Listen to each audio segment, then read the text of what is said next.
আমার ভাইয়েরা, ও পিতারা, ও মায়েরা, পর্দার আড়ালে যে সমস্ত মায়েরা মন দিয়ে শুনেন, আমার সামনে যে বাবারা মন দিয়ে শুনেন, আল্লাহ রাব্বুল আলামিন আপনি পিতা হিসেবে কি রকম ব্যবহার আপনার সাথে আপনার সন্তান করবে সেই শিক্ষা দিয়েছে। সুতরাং কোরআনের পাঠশালায় যদি আপনার সন্তানকে পাঠান তাহলে আপনি বৃদ্ধাশ্রমে যেতে হবে না। কোরআনের পাঠশালায় যদি আপনার সন্তানকে পাঠান তাহলে ওই সন্তান দ্বারা আপনি অপমানিত হবেন না, বরং ওই সন্তান দ্বারা দুনিয়াতেও সম্মানিত হবেন, আখিরাতেও সম্মানিত হবেন।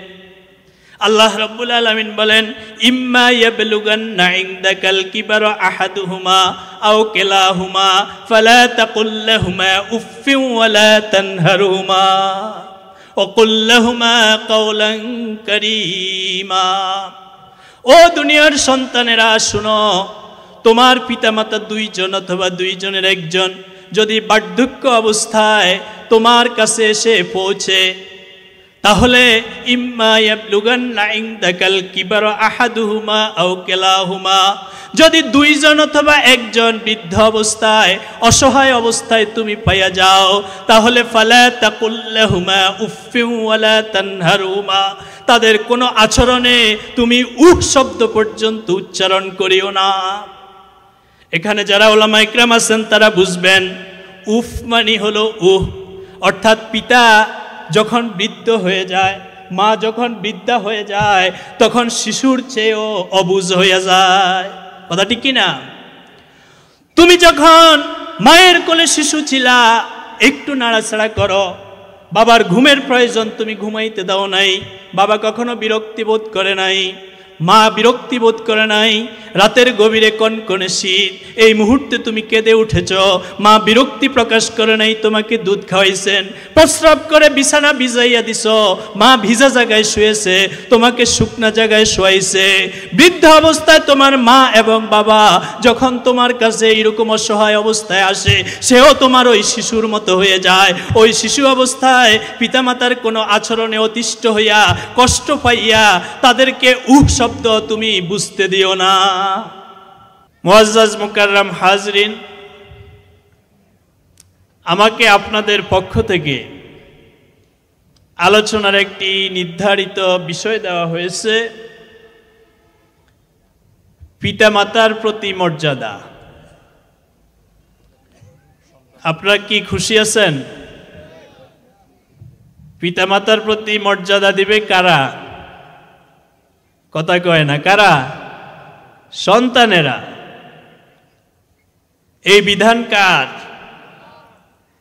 আবার সন্তানদের প্রতিও পিতামাতার দায়িত্ব কর্তব্য আছে নাকি নাই? আপনাদের এখানে না, শুধু যেখানেই মাহফিলে যাই, যেখানেই আলোচনা করি, অনেক পিতারা এসে চুপে চুপে বলে, হুজুর একটু পিতামাতার মর্যাদার উপরে কিছু কথা বলিয়েন। তো বাস্তবতা হইল, পিতামাতার মর্যাদার উপর আলোচনা করতে গেলে আগে সন্তানের মর্যাদার উপরে আলোচনা করা দরকার। কথা ঠিক কি না? সন্তান দুনিয়াতে আগে আসে, আসার পরে সন্তানের উপরে প্রথম দায়িত্ব পিতামাতার, না পিতামাতার উপরে সন্তানের প্রথম দায়িত্ব? পিতামাতার। আপনি যদি আপনার দায়িত্ব পালন করেন, আপনার প্রতি যে দায়িত্ব, সেই দায়িত্ব পালনের সুব্যবস্থা করে দিবেন কে? প্রথমত এই বিশ্বাস কি আপনাদের আছে? আমাদের সব কিছুর মালিক কে? ভালো এবং মন্দের মালিক কে?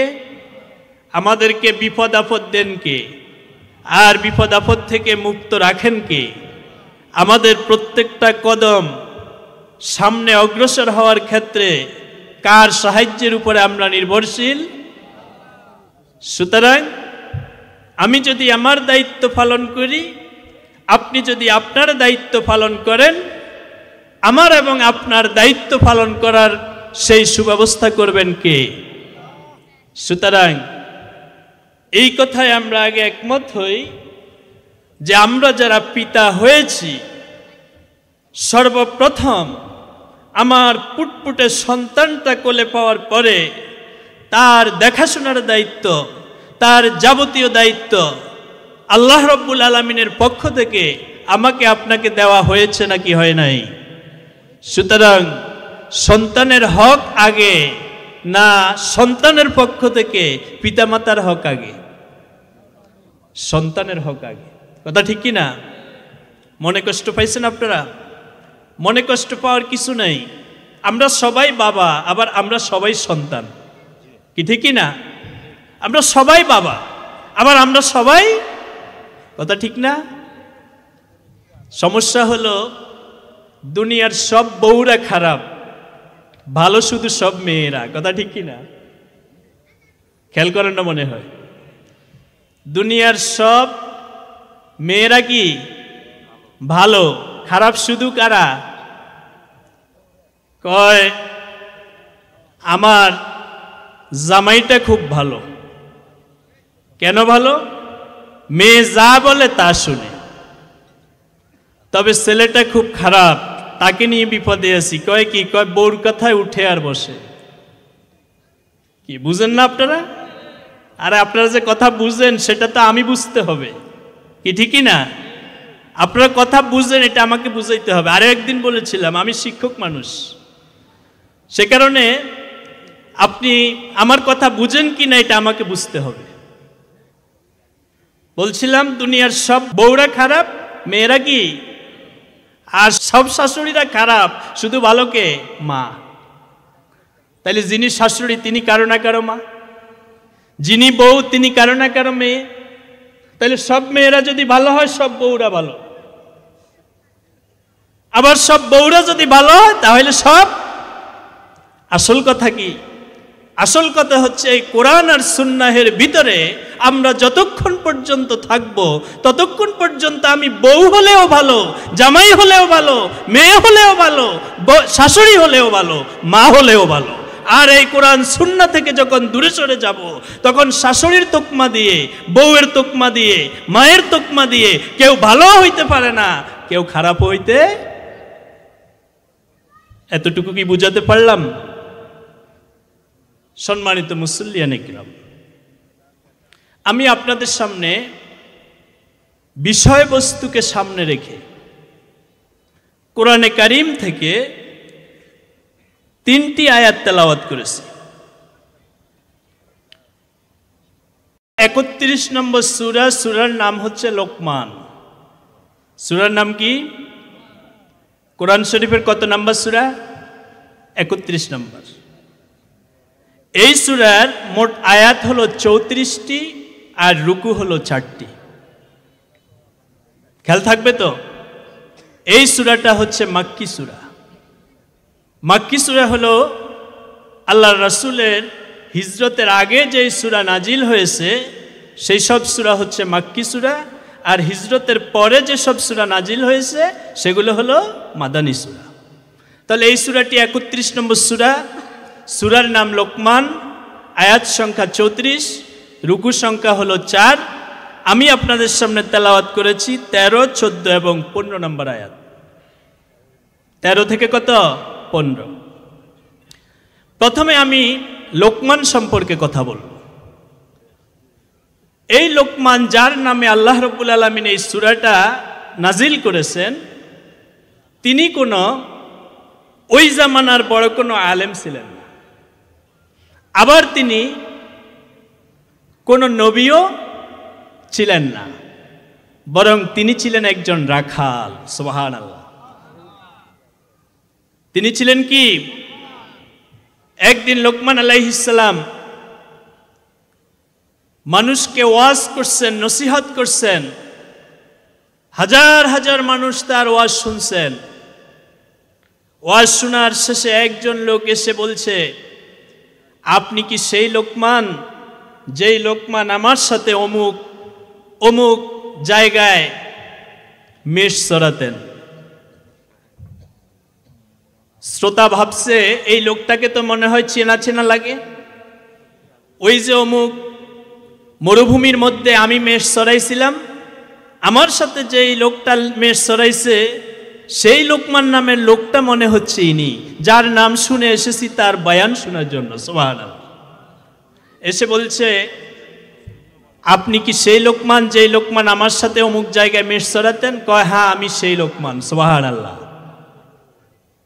আপনি কি সেই রাখাল যেই রাখাল আমার সাথে অমুক বনে মেষ চড়াতেন? কয়, হ্যাঁ আমি সেই রাখাল।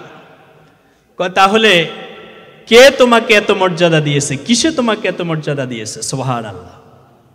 তিনি বলেছেন, আমি কখনো অপ্রয়োজনীয় কথা বলি না, কখনো হারাম খাই না, এক আল্লাহর সাথে কাউকে শরীক করি না, এক আল্লাহর গোলামি করি।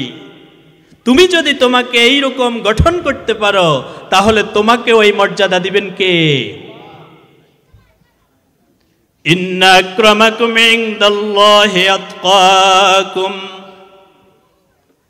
নিশ্চয় তোমাদের মধ্যে আল্লাহর কাছে সবচেয়ে মহিমান্বিত, সবচেয়ে সম্মানিত ওই লোক যেই লোকটা তার জীবনকে আল্লাহর ভয়ের মাধ্যমে আল্লাহর হুকুম এবং নবীর সুন্নাহ অনুযায়ী চালায়। আমরা কি রাজি আছি? তাহলে লোকমান নামক একজন রাখাল, তার নামে আল্লাহ রাব্বুল আলামিন সূরা নাজিল করেছেন। তার মানে এই লোকমান তার প্রত্যেকটা পদে পদে সে কাকে ভয় করতেন? সুবহানাল্লাহ।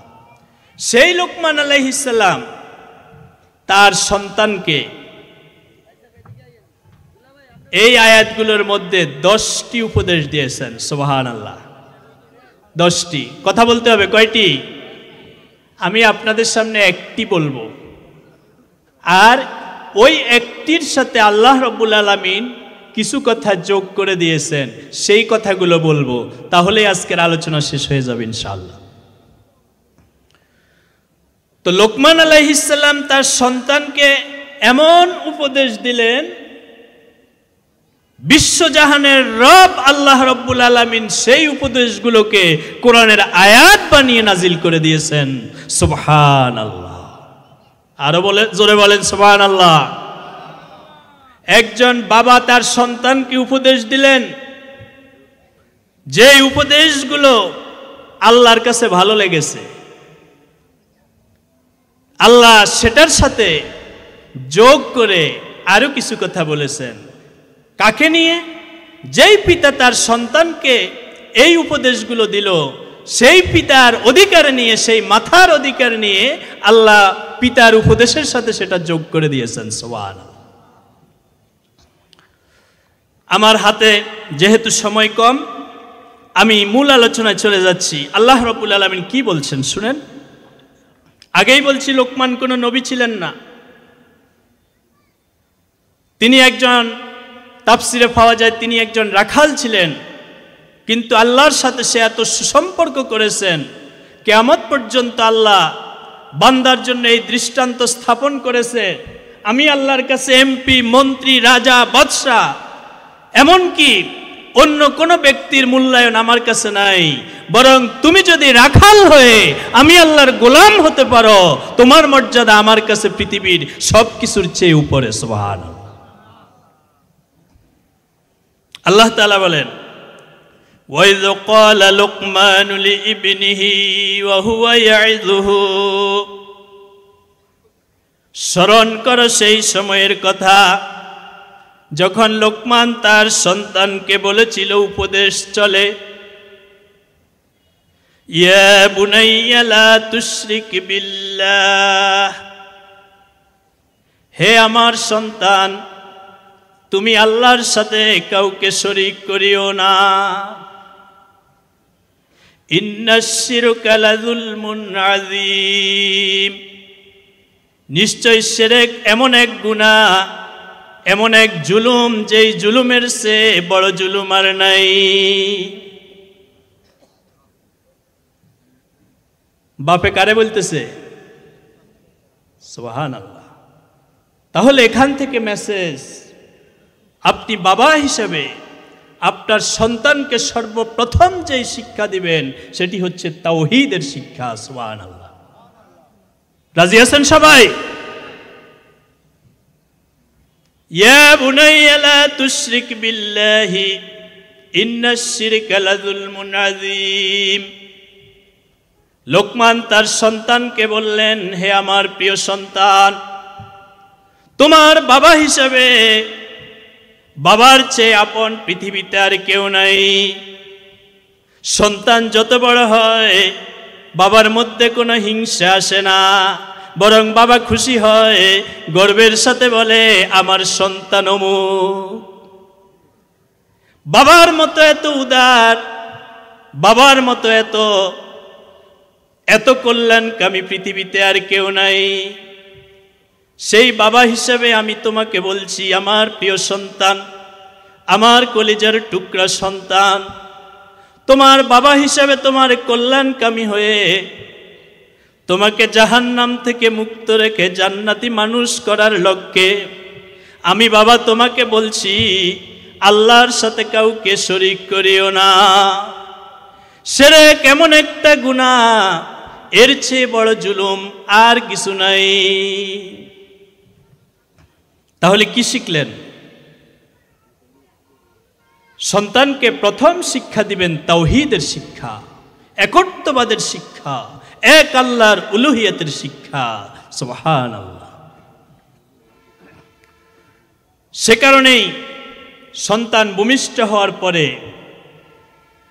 পিতামাতার উপরে প্রথম দায়িত্ব হচ্ছে তার কানে তাওহীদের আওয়াজ শুনিয়ে দাও। সুবহানাল্লাহ, ঠিক কি না? আযান এবং ইকামত, এটা হচ্ছে তাওহীদের আওয়াজ। আল্লাহু আকবার, আল্লাহু আকবার, আল্লাহু আকবার, আল্লাহু আকবার। যখন সন্তানের কানে আওয়াজ দিবেন, চোখ মেলে তাকাতে শুরু করে, কথা ঠিক কিনা? তার মানে এই সন্তানের উপরে আপনার সর্বপ্রথম দায়িত্ব তার কানে তাওহীদের আওয়াজ পৌঁছিয়ে দেবেন। আল্লাহ মহান, আল্লাহ মহান, আল্লাহ মহান, আল্লাহ মহান, যিনি তোমাকে অনস্তিত্ব থেকে অস্তিত্ব দিয়া মায়ের গর্ভে লালন পালন করিয়া তোমার পিতামাতার কোলে এনে দিলেন, তিনিই বড়, তিনিই মহান। আশহাদু আল্লা ইলাহা ইল্লাল্লাহ, কয়বার? সাক্ষ্য দিচ্ছি সেই আল্লাহ ছাড়া আর কোনো ইলাহ নাই। ও আমার নবজাতক সন্তান, তোমার কর্ণকুহুরে আওয়াজ পুছিয়ে দিলাম, যতদিন এই জমিনে বাঁচো এই সাক্ষীর উপরে থাকবে এক আল্লাহ ছাড়া আর কারো গোলামি করা যাবে না। আশহাদু আন্না মুহাম্মাদার রাসূলুল্লাহ, সাক্ষ্য দিচ্ছি নিশ্চয় মুহাম্মদ আল্লাহর রাসূল। তোমার জীবনে কোনো নেতা নয়, কোনো নেত্রী নয়, কোনো রাজা নয়, কোনো বাদশা নয়, এক নবী মুহাম্মদ যাকে আল্লাহ রাসূল হিসেবে পাঠিয়েছে, তিনিই তোমার নেতা, তিনিই তোমার আদর্শ। এই তাওহীদের আওয়াজ সন্তানের কানে পুছিয়ে দেওয়ার দায়িত্ব কার? পিতামাতার, কথা ঠিক কিনা? এরপরে দ্বিতীয় কাজ, 7 দিনের দিন আকিকা দিবেন, সুন্দর একটা নাম রাখবেন। এরপরে সন্তান আস্তে আস্তে বড় হবে, কথা শিখবে, তাকে বলবেন আমাদের সৃষ্টিকর্তাকে, সে বলবে আল্লাহ। আমাদের রবকে, সে বলবে আল্লাহ। আমাদের মালিককে, সে বলবে আল্লাহ। আমাদের বাঁচিয়ে রাখেন কে, সে বলবে আল্লাহ। শিশুরা কি এভাবে ভাষা বুঝে না? কি বুঝে না? 7 বছর বয়স হলে তাকে নামাজের তালিম দিতে শুরু করবে।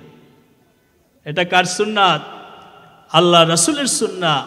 7 বছর বয়স যখন হবে সন্তানের, তাকে নামাজের প্রশিক্ষণ দিতে শুরু করবেন, তাকে নামাজ পড়াবেন। 10 বছর বয়স যখন হবে তখন তাকে নামাজের জন্য না পড়লে শাস্তির ব্যবস্থা করবেন। বলেন তো এই দায়িত্বগুলো কি পিতামাতার উপরে আছে নাকি নাই? কার পক্ষ থেকে? আল্লাহর পক্ষ থেকে। কু আনফুসাকুম ওয়া আহলিকুম নারা, তুমি নিজে জাহান্নাম থেকে বাঁচো আর তোমার আহলকে জাহান্নাম থেকে বাঁচাও। সিদ্ধান্ত কার? তাহলে সন্তান, স্ত্রী এরা সবাই আমাদের অধীনস্থ নাকি অধীনস্থ নয়? তাদেরকে জাহান্নাম থেকে মুক্ত করার দায়িত্ব কার? আমাদের। সেই তালিম, সেই তারবিয়ত, সেই প্রশিক্ষণ যেই বাবা যেই মা তার সন্তানকে দেবে, সেই সন্তান ওই বাবা মাকে কখনো বৃদ্ধাশ্রমে পাঠাবে না। কথা ঠিক কিনা? তাহলে অধিকার আগে কাকে আদায় করতে হবে? বাবা মাকে। তাহলে আমরা সবাই বাবা মা, আমরা সবাই সন্তান। কথা ঠিক কিনা? রাজি আছেন সবাই? এরপরে যখন আপনি সন্তানকে এভাবে তালিম দিবেন, তারবিয়ত দিবেন, তখন সন্তান আপনার দায়িত্ব পালন করতে তৈরি হয়ে যাবে। সুবহানাল্লাহ।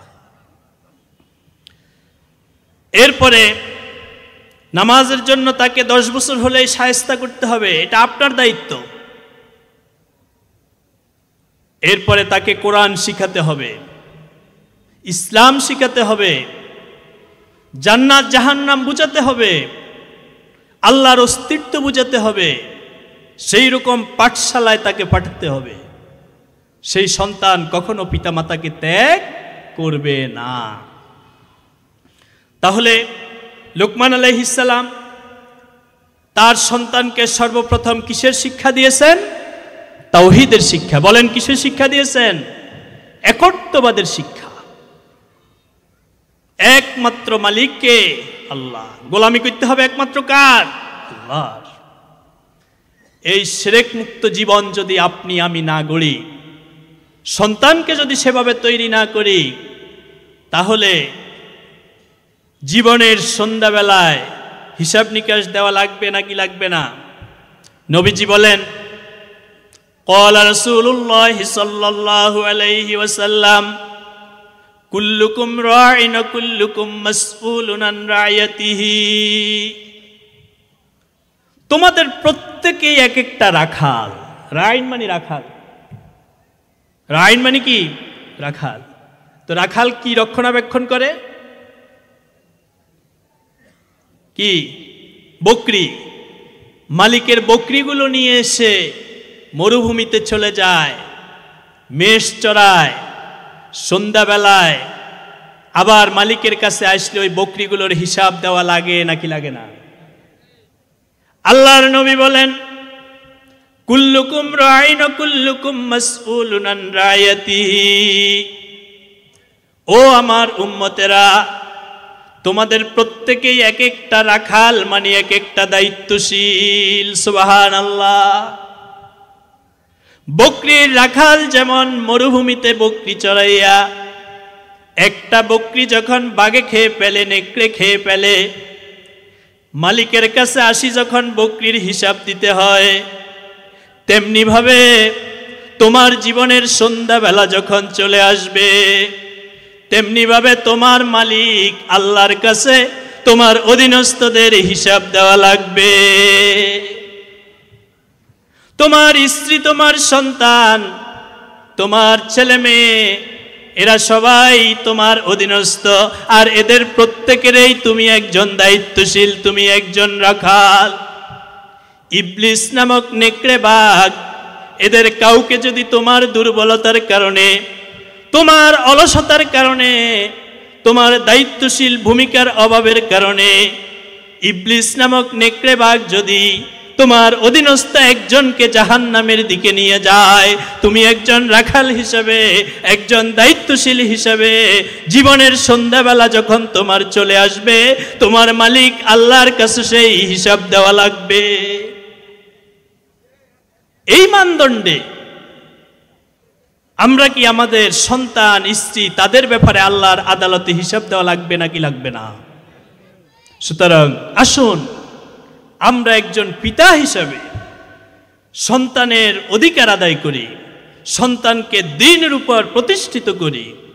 আমরা একজন স্বামী হিসাবে আমাদের স্ত্রীদেরকে নববী চরিত্রের আলোকে, উম্মেহাতদের চরিত্রের আলোকে আমরা গড়ে তুলি। রাজি আছেন সবাই? শিরক এমন জুলুম, আল্লাহ রাব্বুল আলামিন দুনিয়ার জীবনে আপনার ইচ্ছায় অনিচ্ছায় সকল গুনাহ যাকে ইচ্ছা মাফ করবেন, কিন্তু শিরকের গুনাহ কাউকে মাফ করবেন না, কারণ শিরকের অপরাধ আপনিও তো মাফ করেন না। আপনার আদরের স্ত্রী আপনার জন্য সুন্দর করে বিছানা পরিপাটি করে রেখেছে, সাজিয়ে গুছিয়ে ফ্যানটা চালাইয়া বলছে, প্রাণের স্বামী আপনি একটু ঘুমান, আমি বিছানা সব রেডি করছি, আমি একটু আসি। এই কথা বলে আপনি শুইতে গেলেন। এখন আপনার হক আপনার স্ত্রীও আপনার কাছে এসে ঘুমাবে, শুইবে, কথা ঠিক কিনা? কিন্তু আপনাকে সুন্দর করে সাজিয়ে গুছিয়ে আদর করে শোয়াইয়া স্ত্রী গিয়ে পাশের ঘরে আরেকজন দেবরের সাথে আড্ডা দেয়, আপনি কি এটা মানবেন? কোনো স্বামী কি মানবে? স্বামীর ভালোবাসায় স্ত্রী যদি কাউকে অংশীদার করে, শিরক করে, শরিক করে, কোনো স্বামী কি মেনে নেবে? আবার কোনো স্ত্রীর ভালোবাসায় আপনি স্ত্রীকে বাজার থেকে সবচেয়ে দামি শাড়িটা এনে দিলেন, সবচেয়ে দামি খাবারটা এনে দিলেন, সবচেয়ে দামি কসমেটিক্সটা এনে দিলেন, আর সাজিয়ে গুছিয়ে তাকে রেখে এরপরে বললেন আমি একটু আসি, গিয়ে আপনি পাশের বাড়িতে অথবা পার্কে গিয়ে অন্য একটা মহিলার সাথে সময় কাটাচ্ছেন, ওই স্ত্রী কি এটা মেনে নেবে? আমার মুসল্লিরা, আমার মুসলমান ভাইয়েরা, আপনি স্বামী হিসাবে যেমন স্ত্রীর ভালোবাসায় কাউকে শরিক পছন্দ করেন না, মেনে নিতে পারেন না, আপনার স্ত্রী যেমন তার ভালোবাসায় আপনি কাউকে যদি শরিক করেন তা মেনে নিতে পারে না, তেমনি ভাবে আল্লাহ রব্বুল আলামিন একমাত্র মালিক, একমাত্র মনিব, তার গোলামির ক্ষেত্রে, তার আনুগত্যের ক্ষেত্রে, তার হুকুম মানার ক্ষেত্রে দুনিয়ার কাউকে যদি আপনি শরিক করেন, আল্লাহ রব্বুল আলামিন বলে, বান্দা তোর সব গুনাহ আমি মাফ করব, কিন্তু আমার সাথে যদি শিরক করস ওই গুনাহ আমি কখনো মাফ করব না। নবীজি বলেন, সেংতান মুজিবাতান, দুইটা জিনিস আছে, দুইটা জিনিসকে আবশ্যক করে দেয়। সাহাবা ইকরাম বললেন, মাল মুজিবাতান ইয়া রাসূলুল্লাহ, ওগো আল্লাহর নবী, ওই দুইটা জিনিস কি যেই দুইটা জিনিস একটা আরেকটাকে আবশ্যক করে দেয়? এবার নবীজি বলেন, মান মাতা লা ইউশরিকু বিল্লাহি শাইআন দাখালাল জান্নাহ। ও আমার সাহাবীরা শুনো, যেই ব্যক্তি এই অবস্থার উপরে মারা গেল, সে কাউকে আল্লাহর সাথে শরিক করলো না, তার জন্য জান্নাত ওয়াজিব হয়ে যায়। ওমান মাতা ইউশরিকু বিল্লাহি শাইআন দাখালান নার। আর যেই ব্যক্তি মারা গেল এই অবস্থার উপরে যে আল্লাহর সাথে সে শিরক করেছে, তার জন্য জাহান্নাম ওয়াজিব হয়ে যায়। তাইলে লোকমান যে বলেছে, বাবা আল্লাহর সাথে শিরক করো না, শিরক হচ্ছে ভয়ঙ্কর জুলুম, সেই জুলুম কার উপরে? নিজের উপর। তাহলে এই শিরক মুক্ত জীবন, তাওহীদি জিন্দেগীর শিক্ষা আমাদের সন্তানদেরকে দেওয়া লাগবে নাকি লাগবে না? আল্লাহ কবুল করুন। এবার আপনি যখন সন্তানকে তাওহীদের শিক্ষা দিবেন, এবার আল্লাহ তাআলা বলেন, আমি সন্তানদেরকে ওসিয়ত করেছি, ওয়াসাইনাল ইনসানা বিওয়ালিদাইহি, দুনিয়ার সব মানুষকে আমি তার পিতামাতার ব্যাপারে উপদেশ দিয়েছি, ওসিয়ত করেছি। সুবহানাল্লাহ। কে? আল্লাহ। হামালাতহু উম্মুহু ওয়াহনান আলা ওয়াহনিন ওয়া ফিসালুহু ফি আমাইন। তার মা তাকে কষ্টের পর কষ্ট করে করে প্রসব করেছে। প্রত্যেক মা তার সন্তানকে চরম কষ্টের মাধ্যমে প্রসব করেছে নাকি করে নাই? আল্লাহ রব্বুল আলামিন বলেন, আমি সমগ্র মানব জাতিকে উপদেশ দিয়েছি, নির্দেশ দিয়েছি তার পিতামাতার ব্যাপারে। এরপরে মায়ের কথা স্পেশাল বলে, কত কষ্ট করে, কত যন্ত্রণা সয়ে প্রত্যেক মা তার সন্তানকে প্রসব করে। আনিশকুরলি ওয়ালি ওয়ালিদাইক, আমি সন্তানদেরকে উপদেশ দিলাম, ও সন্তানেরা আমি যে আল্লাহ তোমাকে অনস্তিত্ব থেকে মাতা এবং পিতার মিলনের মাধ্যমে দুনিয়াতে পাঠাইলাম, আমি সেই আল্লাহর শুকরিয়া আদায় করো। আর সেই সাথে যেই বাবা মায়ের কষ্টের বদলতে তুমি দুনিয়াতে এসেছো, তাদের প্রতিও তুমি কৃতজ্ঞতা জ্ঞাপন করো। সুবহানাল্লাহ। ইলাইয়াল মাসির। এরপরে আল্লাহ বলেন, সন্তানকে যেমন পিতামাতার দায়িত্ব দিলাম, পিতামাতাকে যেমন সন্তানের দায়িত্ব দিলাম, সবাই সবার দায়িত্ব পালন করো। কারণ প্রত্যেক সন্তানকে আর প্রত্যেক পিতাকে অবশ্যই আমি আল্লাহর দিকে আসতে হবে। সুবহানাল্লাহ। এখন তাহলে এই সন্তানদের অধিকার, পিতামাতার অধিকার কে দিলেন? এখন কিভাবে আপনি সন্তানদের পিতামাতার প্রতি আচরণ করবেন সেটা আল্লাহ রাব্বুল আলামিন সূরা বনী ইসরাঈলে দিয়েছে। আল্লাহ তাআলা সেখানে পিতামাতার সাথে কি রকম ব্যবহার করবেন সেটা বলে দিয়েছেন। সুবহানাল্লাহ। وَقَضَى رَبُّكَ أَلَّا تَعْبُدُوا إِلَّا إِيَّاهُ وَبِالْوَالِدَيْنِ إِحْسَانًا। নবীজি যখন মদিনায় চলে যাবেন, তার আগে আল্লাহ রাব্বুল আলামিন তাকে আরশে আজিমে নিজের কাছে নিয়ে গেছেন। সুবহানাল্লাহ। কেন নিয়ে গেলেন? মক্কার ভূমিতে নবী এবং সাহাবায়ে কেরাম চরম মাজলুম, রাস্তায় বের হতে পারে না, প্রকাশ্যে নামাজ পড়তে পারে না, প্রকাশ্যে কালিমার দাওয়াত দিতে পারে না। যেদিকে বাহির হয় সেদিকে মাইর, যেদিকে বাহির হয় সেদিকেই প্রতিরোধ। কথা ঠিক কিনা? তেমনি মুহূর্তে আল্লাহ রাব্বুল আলামিন সিদ্ধান্ত নিয়েছেন, আমার নবীকে আর এই মক্কায় রাখা যাবে না, একটা অনুকূল রাষ্ট্র মদিনায় নিয়ে যাব। সুবহানাল্লাহ। সেই মদিনায় গিয়ে আমার নবীর মাধ্যমে আমি একটা ইসলামী রাষ্ট্র গড়ে তুলব। সুবহানাল্লাহ। যার কারণে নবীজিকে মেরাজ করাইয়া আল্লাহ রাব্বুল আলামিন তার কাছে নিলেন এবং 14টা কর্মনীতি সেখানে নির্ধারণ করে দিয়েছেন। সুবহানাল্লাহ। ওই 14 কর্মনীতির মধ্যে 1 নম্বর হচ্ছে ওয়াকাদা রাব্বুকা আল্লা তা'বুদুহু ইল্লা ইয়াহু। ওয়াকাদা রাব্বুকা আল্লা তা'বুদু ইল্লা ইয়াহু। আপনার রব ফয়সালা করে দিয়েছেন, আপনি যেই রাষ্ট্র গড়বেন, যেই রাষ্ট্রের নেতা হবেন, যেই রাষ্ট্রে নেতৃত্ব দিবেন, সেই রাষ্ট্রে এক আল্লাহর ইবাদত ছাড়া, এক আল্লাহর গোলামি ছাড়া, এক আল্লাহর হুকুম ছাড়া আর কোনো আইন চলবে না। এরপরে দ্বিতীয় কর্মনীতি দিলেন, আল্লাহর অধিকারের পরে, আল্লাহর একত্ববাদের পরে দ্বিতীয় কর্মনীতি দিলেন যে ওই রাষ্ট্রে পিতামাতার অধিকারকে বাধ্যতামূলক করবেন। সুবহানাল্লাহ। তাহলে পিতামাতার অধিকারের নিশ্চয়তা কোন রাষ্ট্রে? কথা কয় না, কোন রাষ্ট্রে? আরে জোরে কন, ইসলামী রাষ্ট্রে। কোন রাষ্ট্রে? ইসলামী রাষ্ট্রে। কোন রাষ্ট্রে? তাইলে পিতামাতার অধিকার পেতে চান সবাই, তাহলে কোন রাষ্ট্রে পিতামাতার অধিকার? ইসলামী রাষ্ট্রে। কোন রাষ্ট্রে? যেই রাষ্ট্র কোরআন দিয়ে চলবে, যেই রাষ্ট্রে ইসলাম থাকবে, যেই রাষ্ট্রে আল্লাহর একত্ববাদ থাকবে, সেই রাষ্ট্রে কোনো পিতামাতা বৃদ্ধাশ্রমে যেতে হবে না। কথা ঠিক কিনা? সেই রকম ইসলামী রাষ্ট্র কি সবাই চান? সেই রকম ইসলামী রাষ্ট্র চাইতে হলে আপনার সন্তানকে পরিপূর্ণ মুসলিম হিসেবে গড়ে তুলুন। রাজি আছেন সবাই? তো এবার আল্লাহ তাআলা বলেন,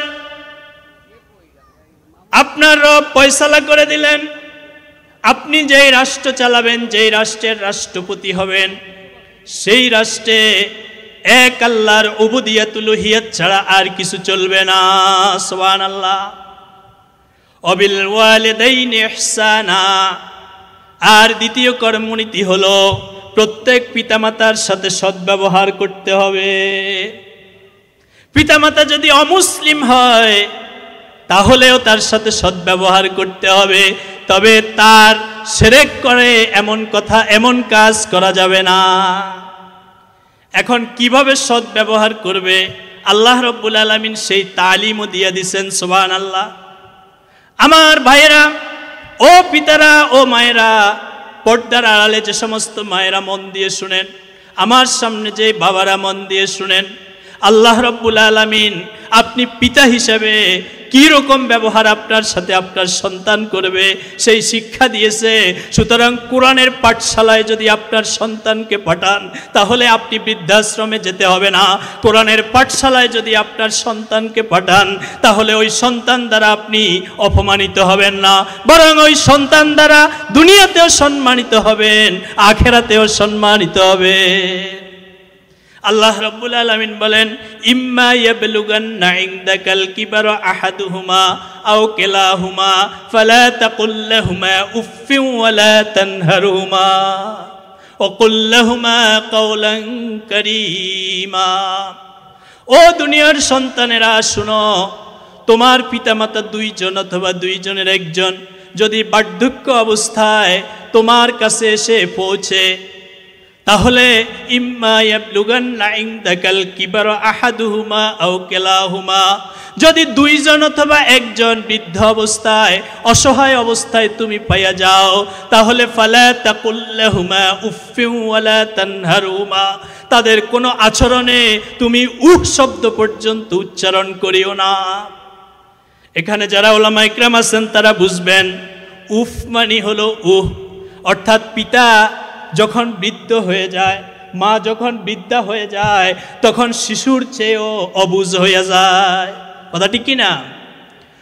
তুমি যখন মায়ের কোলে শিশু ছিলা, একটু নাড়াচাড়া করো, বাবার ঘুমের প্রয়োজন, তুমি ঘুমাইতে দাও নাই, বাবা কখনো বিরক্তি বোধ করে নাই, মা বিরক্তি বোধ করে নাই।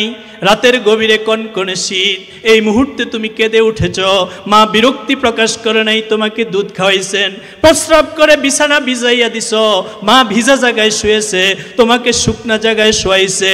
বৃদ্ধ অবস্থায় তোমার মা এবং বাবা যখন তোমার কাছে এইরকম অসহায় অবস্থায় আসে, সেও তোমার ওই শিশুর মতো হয়ে যায়। ওই শিশু অবস্থায় পিতামাতার কোনো আচরণে অতিষ্ঠ হইয়া কষ্ট পাইয়া তাদেরকে উহ শব্দ তুমি বুঝতে দিও না। ওয়ালা তানহারহুমা, কখনো তার সাথে ধমকের সুরে কথা বলো না। কার সিদ্ধান্ত?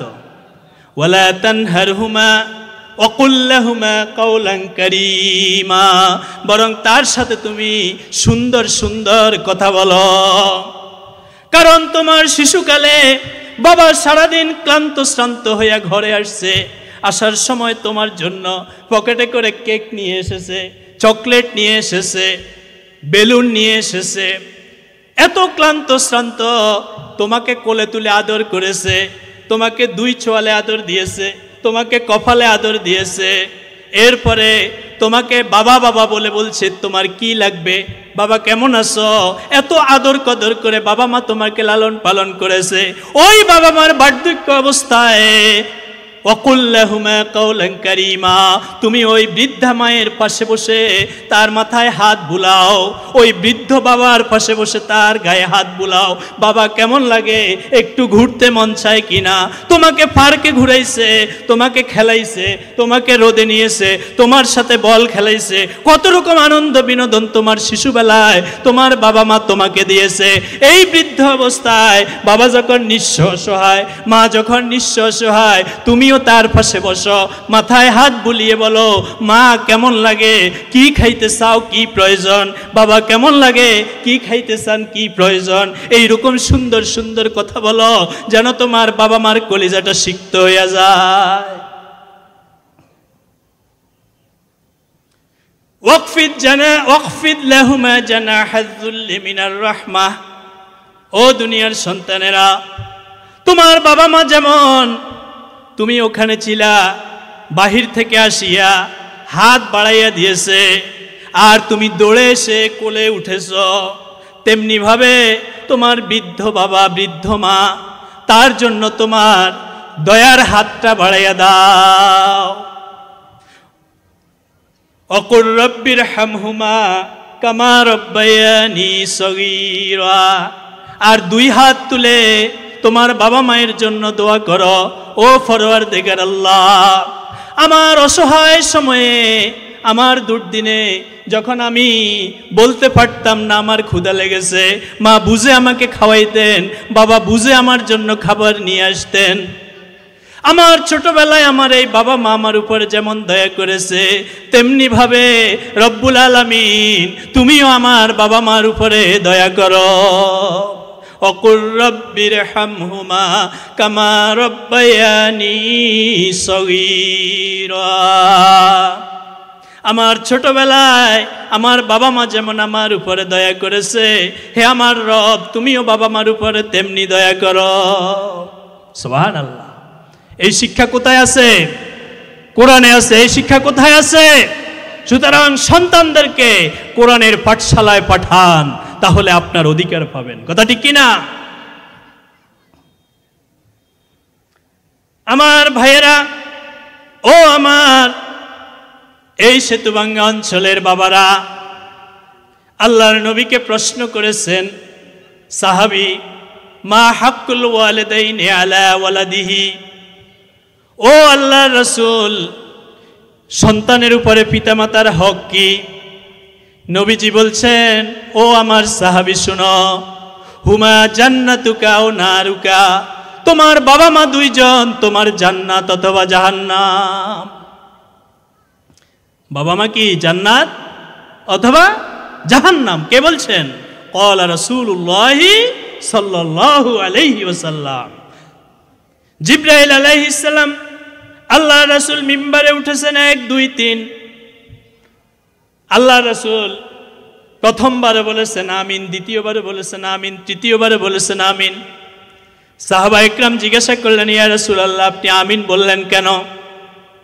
আল্লাহর রাসূল বললেন, জিবরাইল আমাকে বলছে, ও নবী, যারা আপনার নাম মুহাম্মদ শোনার পরে দুরূদ শরীফ পড়েন আপনার উপরে, তার জন্য ধ্বংস।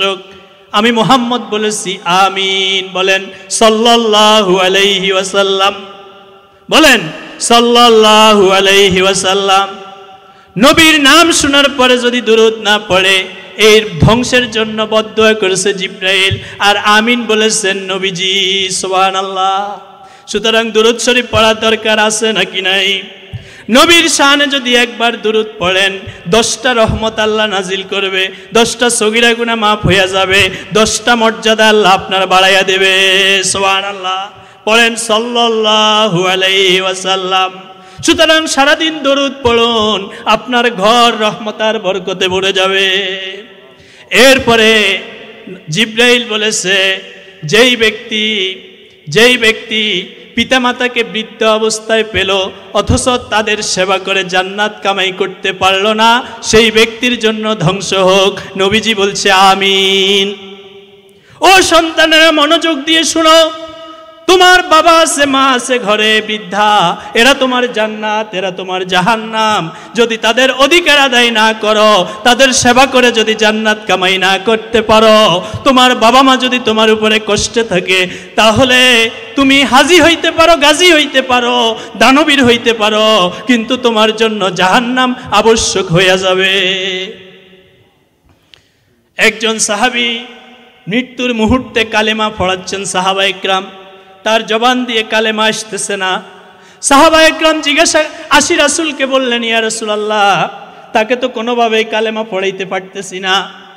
আল্লাহর নবী বললেন, সাহাবীরা তার মাকে ডেকে আনো। মাকে ডাকার পরে বলছে, ও অমুকের মা, তোমার ছেলে কি তোমার মনে কষ্ট দিয়েছে কিনা?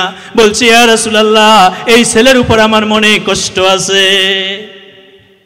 এবার নবীজি বললেন, ও মা, তুমি তোমার সন্তানকে ক্ষমা করে দাও, না হলে তার জবান দিয়ে কালেমা আসবে না।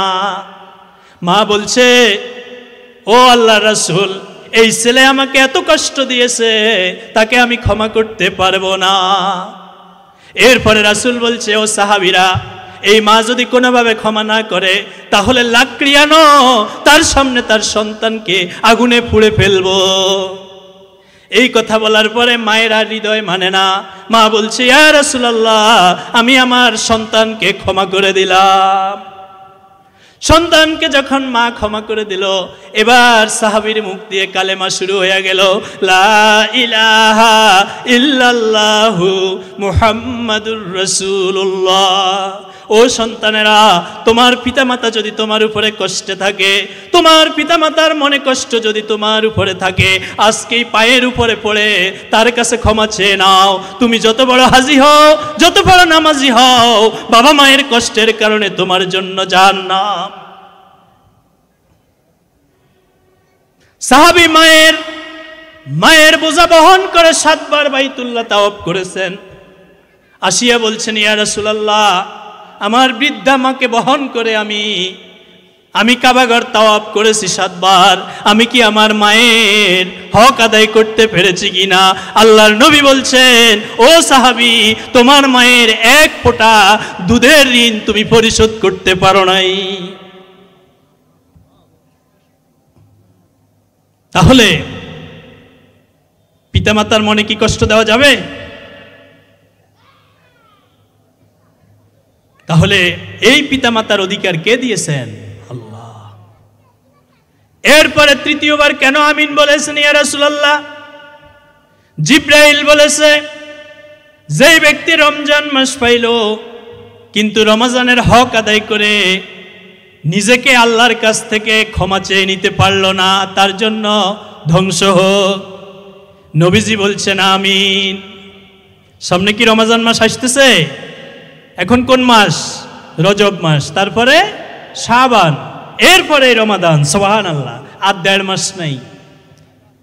এই মাসের একটা আমল আছে নাকি নাই?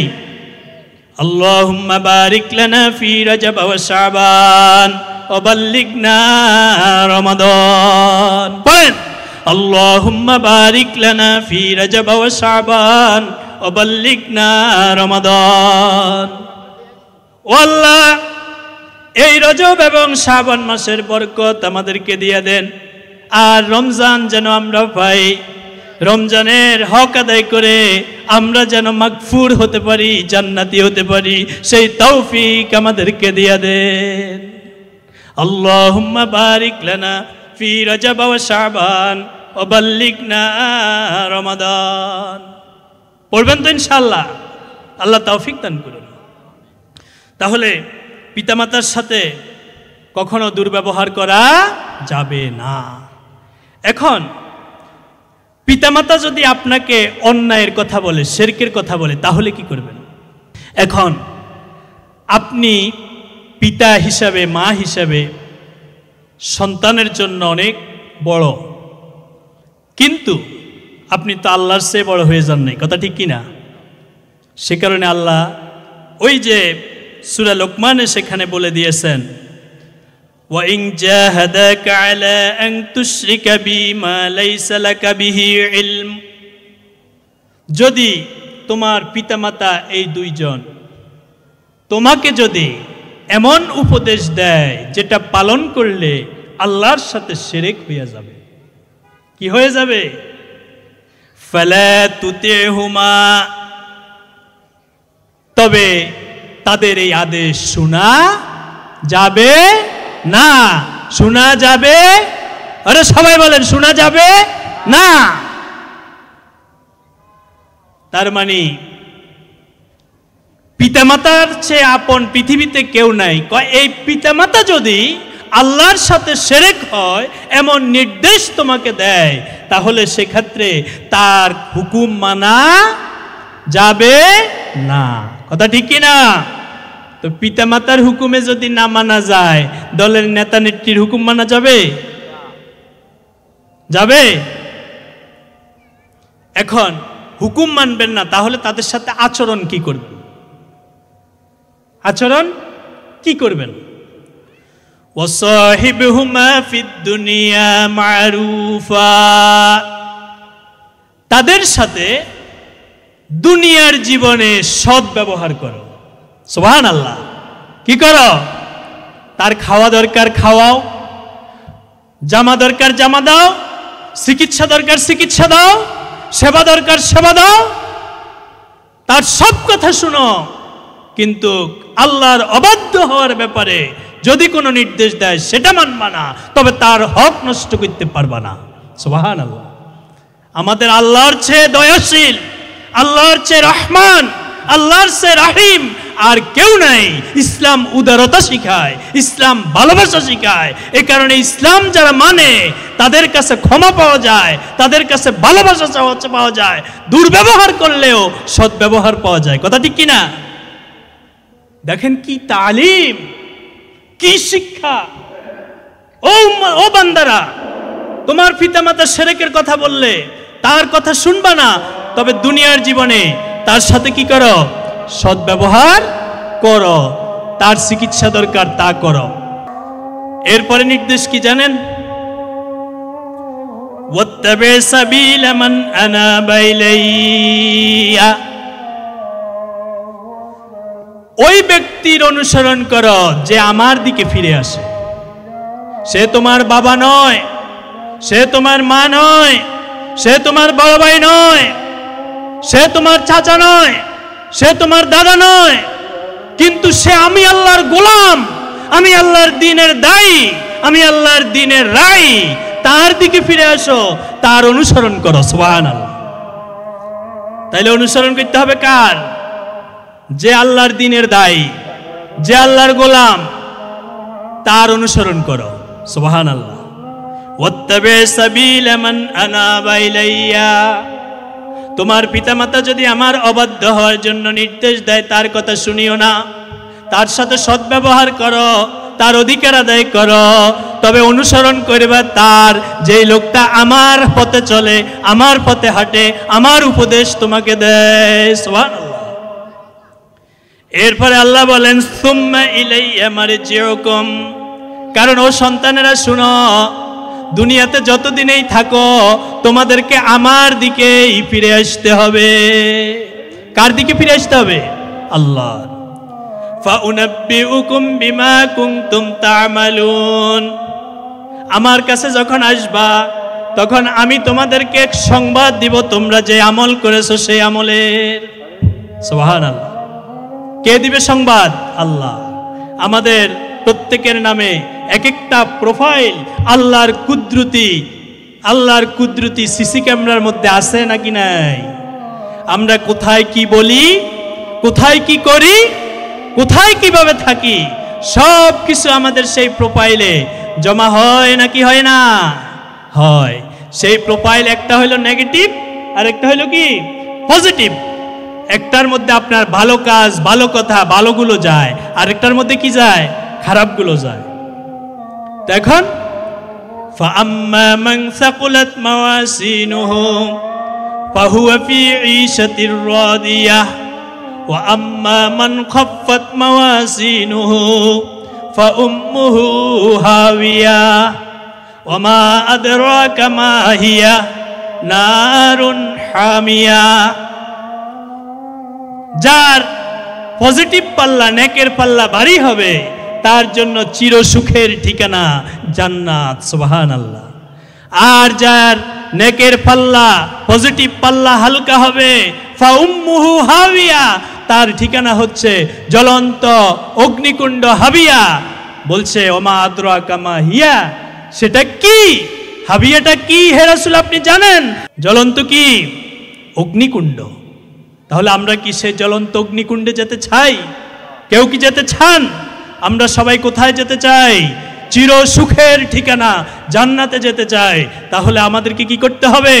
এক আল্লাহর গোলামি, এক আল্লাহর হুকুম অনুযায়ী জীবন যাপন করতে হবে, পিতামাতার সাথে সদ্ব্যবহার করতে হবে, আল্লাহর হুকুম আর নবীর তরিকা অনুযায়ী চলতে হবে। আল্লাহ পাক আমাদেরকে আমৃত্যু তার দ্বীনের উপরে, তার ইতাআতের উপরে থেকে জীবন যাপন করার তৌফিক দান করুন এবং জান্নাতের ওয়ারিস হওয়ার তৌফিক দান করুন।